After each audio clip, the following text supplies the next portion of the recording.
एक छोटे से गांव में मिट्टी के घर के अंदर एक माँ रहती थी जिसका नाम जीनत था। उसके शौहर का इंतकाल उस वक्त हुआ जब इसके बच्चे अभी नन्हे मुन्ने थे। छोटा अली बस 2 साल का था, बड़ी मरियम 7 की और बीच वाला सलीम 5 साल का। जीनत के दिन रात एक ही सोच में गुजरते कि कैसे इन तीनों को पाले, कैसे इन्हें भूख, सर्दी, गुर्बत से बचाए। उसके हाथों की मेहंदी कब की मिट चुकी थी, मगर उन हाथों की लकीरें अब भी दुआओं और कुर्बानियों की दास्तान सुनाती थीं। वो सुबह से शाम तक दूसरों के घरों में काम करती, बर्तन धोती, कपड़े सिखाती और रात को बच्चों के चेहरों पर मुस्कुराहट देखकर अपने थकन के समंदर में सुकून का मोती ढूंढ लेती। जिंदगी जीनत के लिए एक मुसलसल जंग थी। वो खुद कभी पेट भर कर नहीं खाती थी ताकि बच्चों के लिए रोटी बच जाए। चूल्हे पर जलती लकड़ियों की राख में जब वो एक नवाला सेनकती तो उसका दिल दहकता। हर नवाले के साथ वो सोचती, या अल्लाह, बस मेरे बच्चे भूखे ना रहें। गांव वाले जानते थे कि जीनत गरीब है मगर बावकार। वो कभी किसी के आगे हाथ नहीं फैलाती थी। दिन भर के थकन ज़दा हाथों से जब वो रात को बच्चों के सर सुहलाती तो अली कहता, अम्मी, आप थक गई होंगी। और वो मुस्कुरा कर कहती, नहीं बेटा, माँ थकती नहीं, माँ तो सिर्फ जीती है अपने बच्चों के लिए। सर्दियों की एक रात थी, हवा में ठंडक और फिजा में खामोशी थी। छत से टपकती बूंदों की आवाज में बच्चों की हल्की हल्की खांसी गूंजती। जीनत ने अपनी चादर तीनों पर डाल दी, खुद दीवार से लगकर बैठ गई। इसके पाँव सर्दी से नीले हो रहे थे मगर उसने अपनी हालत की परवाह ना की। वो सिर्फ इतना देखती रही कि मरियम के चेहरे पर कपकपाहट ना हो। वो रात भर जागती रही, चूल्हे के करीब लकड़ी जलाती, कभी मिट्टी के प्याले में पानी गर्म करके बच्चों के पाँव दबाती। उसके वजूद में माँ का प्यार एक ऐसी आग बन चुका था जो खुद को जलाकर बच्चों को गर्मी देती थी। सुबह जब सूरज निकला तो गांव के लोग खेतों को जा रहे थे। जीनत ने अपने बच्चों को स्कूल भेजने के लिए पुराने कपड़े धोए, मगर इन कपड़ों में जगह जगह पैवनद लगे थे। मरियम की कमीज का एक बटन टूट गया था। जीनत ने अपनी चादर से धागा खींचा और हाथ से उसे सी दिया। सलीम के जूते के तलवे अलग हो गए थे, उसने इन्हें तनके और मिट्टी से जोड़ दिया। बच्चे जब दरवाजे से निकले तो वो पीछे खड़ी हाथ उठाकर दुआ करती रही, या अल्लाह, मेरे बच्चों की किस्मत रोशन हो, इन्हें वो ना देखना पड़े जो मैंने देखा है। जीनत को गांव के चौधरी के घर काम मिल गया। रोज सुबह वो झाड़ू लगाती, बर्तन मांजती और दोपहर में चुपचाप दरख्त के नीचे बैठकर अपनी रोटी खाती। चौधरी की बीवी अक्सर इस पर तनस करती, जीनत, तेरे जैसे लोगों को अल्लाह ने गरीब बनाया ही इसलिए है कि हमें शक्र आए। वो चुप रहती, बस मुस्कुरा कर कहती, जी बीबी, अल्लाह सबको आजमाता है, किसी को माल से, किसी को हाल से।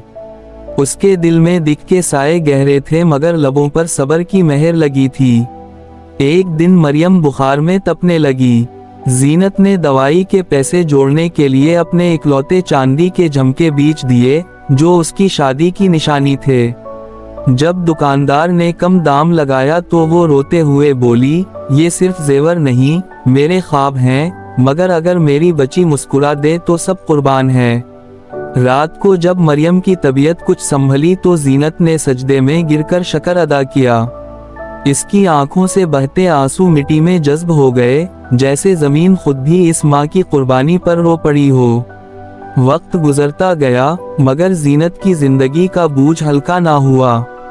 वो दिन रात सिलाई करती, कभी किसी के घर कपड़े बनाती, कभी गांव की औरतों के कपड़े सी कर चंद रुपए कमाती। मरियम स्कूल में हमेशा पहली आती और हर बार उस्ताद कहता, बेटी, तुम्हारी माँ को मेरा सलाम कहना। वो फख्र से कहती, सर, मेरी माँ मेरी दुनिया है। जीनत जब ये सुनती तो उसके चेहरे पर रोशनी फैल जाती, जैसे गरीब घर में खुशी की किरण उतर आई हो। एक दिन अली के स्कूल का दाखिला फीस मांगी गई। जीनत ने हिसाब लगाया मगर जेब में सिर्फ 25 रुपए थे। इसने अपनी पुरानी रजाई बेच दी जिसमें सर्दियों की यादें बसी थीं। जब अली ने पूछा, अम्मी आप रात को काम क्यों रही थीं? तो वो हंसकर बोली, बेटा मैं तो ख्वाब देख रही थी कि तुम बड़े होकर बड़े आदमी बने हो। वो झूठ बोलकर भी सच बोलती थी क्योंकि इसके ख्वाब वाकई अली के मुस्तकबिल से जुड़े थे। एक दिन जब कहता पड़ा तो गांव में फाके शुरू हो गए। जीनत के पास खाने को सिर्फ एक रोटी बची थी। उसने तीनों बच्चों के सामने रखी और खुद ये कहकर पीछे हट गई कि अम्मी ने पहले खा लिया था। मगर बच्चों को किया खबर कि इसके पेट में पिछले 2 दिन से कुछ नहीं गया। वो उनके सोने के बाद चुपके से चूल्हे की राख चबाने लगी ताकि दिल बहल जाए और भूख का एहसास कम हो जाए। रात को जब आसमान पर चांद चमक रहा था तो जीनत ने अपने हाथ उठाए, या अल्लाह मेरे बच्चों को कभी किसी के आगे झुकना ना पड़े। मैं चाहे झुक जाऊं मगर उनके सर ऊंचे रहीं। इसके अल्फाज जैसे फिजा में नक्श हो गए। इसकी दुआएं, इसकी कुर्बानियां, इसके आंसू सब आसमान की गवाही बन गए। एक दिन जीनत को बुखार ने आ पकड़ा मगर उसने किसी को कुछ ना बताया। वो हर रोज अपने कपकपाते हाथों से बर्तन धोती मगर चक्कर खाकर गिरती रहती। चौधरी की बीवी ने डांट कर कहा, अगर काम नहीं होता तो छोड़ दे। जीनत ने कमजोर आवाज में कहा, बीबी काम छोड़ दूंगी तो मेरे बच्चों की रोटी कौन देगा? ये कहकर वो फिर झुक गई और काम करने लगी। उसी शाम मरियम ने अम्मी के हाथ छूकर देखा, वो तप रहे थे। अम्मी आप बीमार हैं। जीनत ने हल्की मुस्कुराहट के साथ कहा, नहीं बेटी बस थोड़ा सा थक गई हूँ। मगर अंदर से वो जानती थी कि इसके जिस्म की ताकत जवाब दे रही है।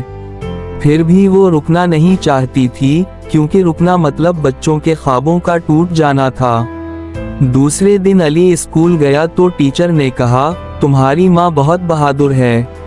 अली ने घर आकर कहा, अम्मी सब कहते हैं आप हिम्मत वाली हैं मगर आप तो बस नरम दिल हैं। जीनत हंस पड़ी, आंखों में आंसू तैरने लगे।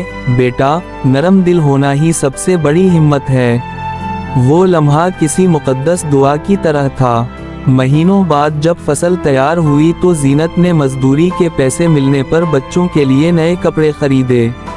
उस दिन पहली बार वो हंसी मगर उसके चेहरे पर थकन की लकीरें गहरी थीं। बच्चों ने जिद की, अम्मी आप भी कुछ लें। वो बोली, मैंने ले लिया बेटा, तुम्हारी खुशी ही मेरा तोहफा है।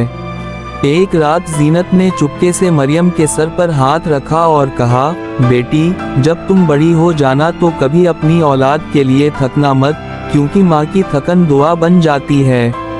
मरियम सोई रही मगर जीनत की आवाज उसके दिल में हमेशा के लिए नक्श हो गई। दिन गुजरते गए, जीनत की बीमारी बढ़ती गई मगर वो बच्चों के सामने कभी कमजोर नहीं पड़ी। अली ने एक दिन कहा, अम्मी जब मैं बड़ा हूँगा तो आपको महल दूंगा। जीनत ने मुस्कुरा कर कहा, मुझे महल नहीं चाहिए, बस तुम सब ईमानदार रहना। फिर एक दिन जीनत को काम के दौरान चक्कर आया, वो जमीन पर गिर गई। चौधरी के घर वाले उसे अस्पताल ले गए। मरियम, अली और सलीम भागते हुए वहां पहुंचे। डॉक्टर ने कहा, उनकी हालत नाजुक है। जीनत ने धीरे से आंख खोली, बच्चों के चेहरे देखे और कमजोर आवाज में कहा, अब माँ आराम करेगी, तुम सब जियो मेरे हिस्से का भी। इसके बाद जीनत की सांस रुक गई मगर उसके चेहरे पर सुकून था, जैसे वो अपनी कुर्बानी पूरी कर चुकी हो। गांव के सब लोग आए, सबकी आंखों में आंसू थे।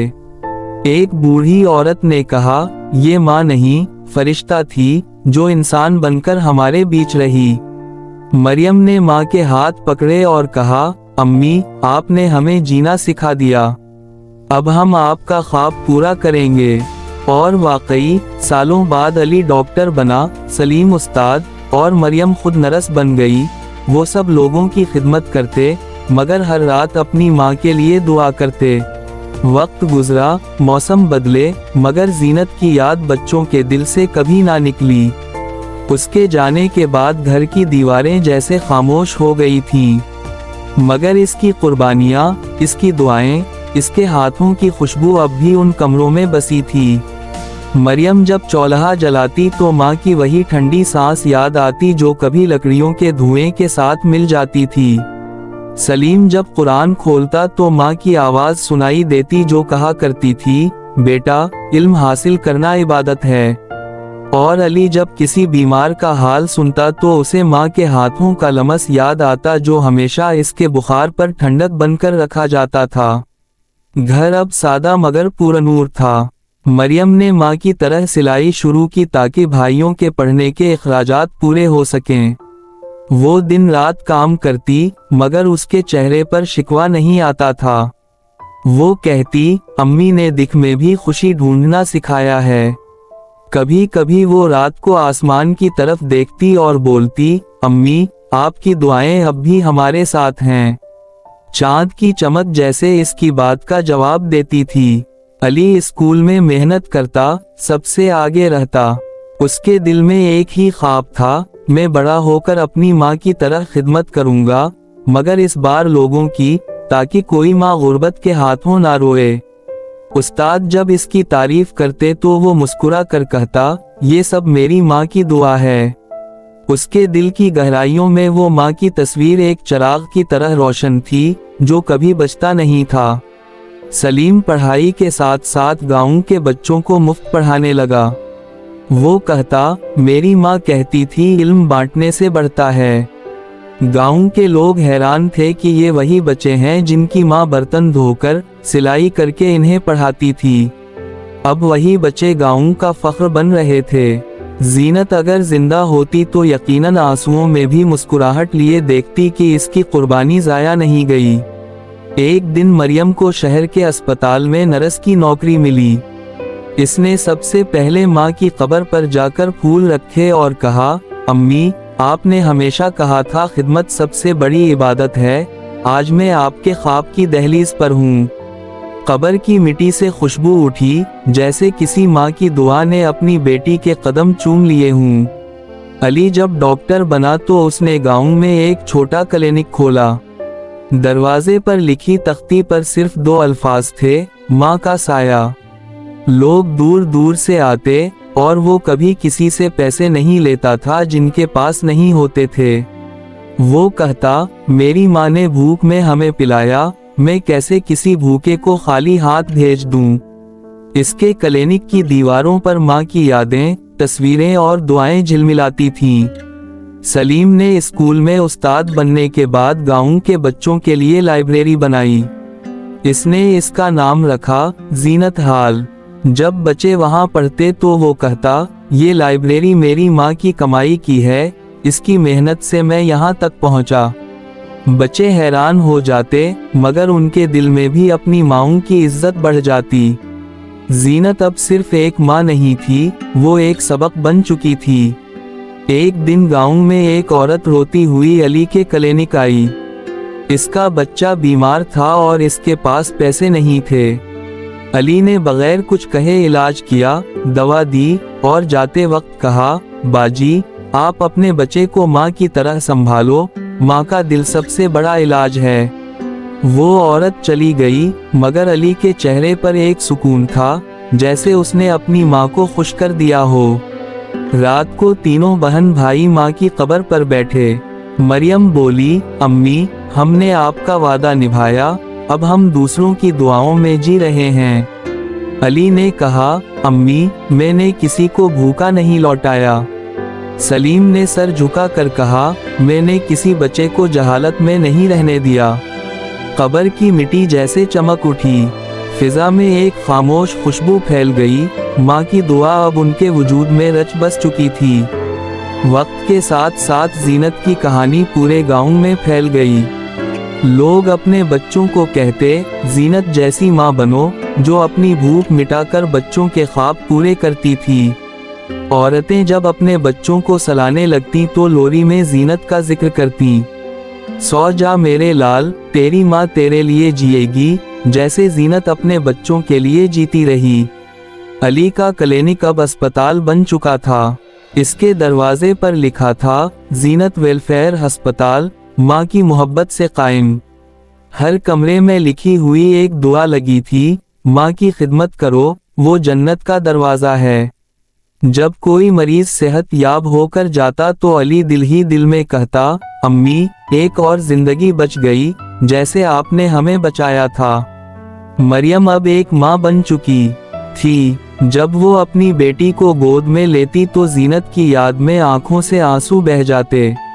वो अपनी बेटी से कहती, तुम्हारी नानी बहुत अजीम औरत थी, वो तुम्हें कभी नहीं देख सके, मगर तुम उनकी दुआओं का फल हो।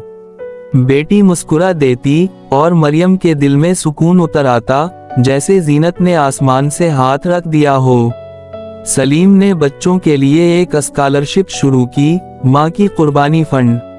वो हर साल इन बच्चों की मदद करता जिनके पास पढ़ने के लिए पैसे नहीं होते। वो कहता, मेरी माँ ने गुर्बत में इल्म को रोशन रखा, मैं किसी को अंधेरे में नहीं रहने दूंगा। इसके अल्फाज में माँ की तरबियत की खुशबू थी। अली के अस्पताल में एक दिन एक बुजुर्ग औरत आई, जिसने कहा, बेटा, मैं तुम्हारी माँ जीनत को जानती थी। तुम वही बच्चे हो ना जिनकी माँ बर्तन धोती थी। अली ने आंखों में नमी लिए कहा, जी अम्मा, वही जीनत मेरी माँ थी, और आज जो कुछ भी हूँ, इन्हीं की बदौलत हूँ। बूढ़ी औरत ने कहा, तुम्हारी माँ खुश नसीब थी, उसने जन्नत दुनिया में कमाई थी। सालों बाद जब गांव में स्कूल, अस्पताल और लाइब्रेरी तीनों जीनत के नाम से चलने लगे, तो गांव के दरवाजे पर एक तख्ती लगाई गई, ये गांव एक माँ की कुर्बानी से बदला है। लोग आते, पढ़ते और खामोश हो जाते, क्योंकि कुछ कुर्बानियां लफ्जों से नहीं बयान होती। एक दिन मरियम ने अली और सलीम से कहा, हमें हर साल माँ की बरसी पर गरीबों को खाना खिलाना चाहिए, ताकि माँ की रूह को सुकून मिले। तीनों ने वादा किया, हर साल वो सैकड़ों लोगों को खाना खिलाते और सबके सामने कहते, ये सब जीनत माँ के नाम पर है। लोग दुआ देते, अल्लाह हर माँ को जीनत जैसा दिल दे। एक शाम अली अस्पताल के कमरे में अकेला बैठा था। खिड़की से आती हुआ में जैसे माँ की आवाज़ भूल गई थी, बेटा, तुमने मेरा ख्वाब पूरा किया। अली की आंखों से आंसू बहने लगे, मगर चेहरे पर मुस्कुराहट थी। वो आसमान की तरफ देखकर बोला, अम्मी, आपने सिखाया था कि सब्र का फल हमेशा खुशबू देता है। आज वो खुशबू हमारे पूरे गांव में फैल गई है। रात के सुनाटे में जब सब सो रहे थे, गांव के ऊपर चांद चमक रहा था। मिट्टी की खुशबू में एक मानूस एहसास था, जैसे जीनत अब भी वहां मौजूद हो, अपने बच्चों पर साया किए हुए, हर सांस में, हर दुआ में, हर जिंदगी में।